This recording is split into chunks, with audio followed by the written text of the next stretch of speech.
Les feux d'alignement du port. Tous les jours nous passons devant. On les admire, on visite même celui de Cibourg. D'ailleurs ce feu, nous pensions le connaître et puis nous avons passé une journée avec Étienne.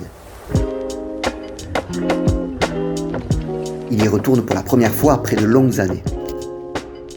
Je m'appelle Étienne Ostis, je suis le fils aîné du dernier gardien de phare, Bernard Ostis, qui a vécu ici à partir de l'année 1953. Et moi j'en suis parti lorsque je me suis marié. Entreprise d'électromécanique de la Côte Basque, Dussault Frères, Saint-Jean-de-Luz, 1939. C'est l'entreprise qui a électrifié le phare. Et mon père a travaillé dans cette entreprise en tant qu'électricien. Et c'est comme ça qu'on a pu rentrer, nous, dans le phare par la suite. Cette lentille est une lentille Fresnel, dispositif conçu par Augustin Fresnel en 1822. On l'appelle également lentille dioptrique ou à échelon. Elle est formée de cercles concentriques et offre ainsi un dispositif plus puissant et plus léger que les premières lentilles. S'y ajoutent autour des anneaux de verre dont les sections sont taillées en forme de prisme. La lumière qui y pénètre est déviée pour se concentrer en un faisceau lumineux visible à 21 000, c'est-à-dire à plus de 38 km. Cette lentille fut installée en 1938. On mettait un fil à plomb pour bien centrer dans le sens vertical, et dans le sens horizontal, il y a deux petits traits ici sur lesquels on mettait un fil pour mettre la lampe à l'aplomb du centre de l'optique.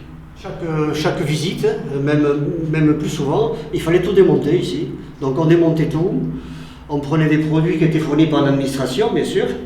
Donc c'était du mirror, du brillant ambulaire, et on astiquait tout ça, et après il fallait remonter et recaler l'optique. Donc bien centré la lampe bien centrée au milieu de l'optique.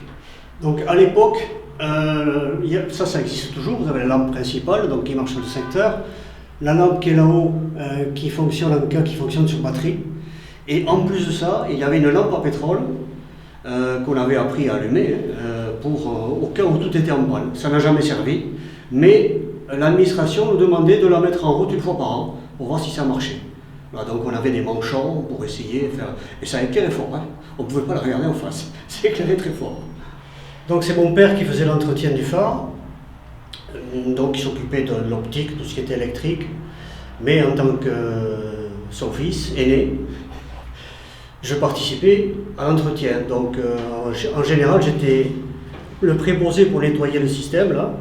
Alors, il m'arrivait aussi, les derniers temps, il y avait une cellule qui commandait l'allumage et l'extinction du phare, qui se trouvait plus bas, sur le balcon. Et un de mes jeux était de prendre ma casquette, de la mettre sur la cellule pour allumer le phare.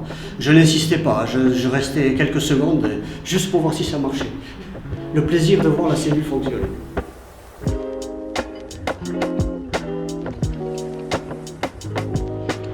Ici se trouvait la cellule, qui a été posée dans les années 60, je crois. Et vous aviez ici également la descente du paratonnerre. Il y avait 3 paratonnerres sur le toit du phare. Et vous pouvez me croire que lorsque ça tombait sur le phare, ça secouait bien la baraque. Et donc cette cellule a fait par la suite que tout le système électromécanique qui était dans la salle des machines a disparu. Et donc ça a perdu tout le charme qu'il y avait à regarder ces cadrans, etc.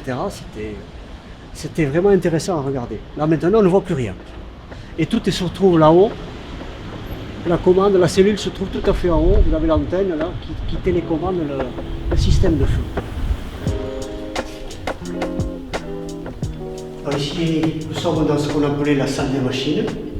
Ici il y avait un gros tableau avec tout l'appareillage qui permettait la commande des feux électriques. Au départ, il fallait venir tous les jours allumer et éteindre le feu avec un interrupteur, tout simple. Et tout ça, il nous était guidé par un tableau qui se trouvait ici, sur lequel il y avait les heures de lever et de coucher de soleil, ce qui nous permettait de monter à l'heure pour venir allumer ou éteindre le feu. Depuis ici, on commandait le feu aval, car il y avait un câble de synchronisation entre les deux feux, qui passait le pont et qui allait de l'autre côté. Alors le problème était que quand il y avait une alarme, c'est qu'une ampoule avait grillé, on ne savait jamais si c'était ici ou le feu aval, donc il fallait regarder si le feu aval fonctionnait. Et s'il ne fonctionnait pas, il fallait prendre le vélo, la lampe dans un sac et aller changer la lampe au feu aval. Après, ça a été semi-automatisé. Il y avait tout un système électromécanique avec des horloges qui tournaient, des cams qui permettaient d'allumer ou d'éteindre. Et tout ça était ici, c'était à l'avancée là.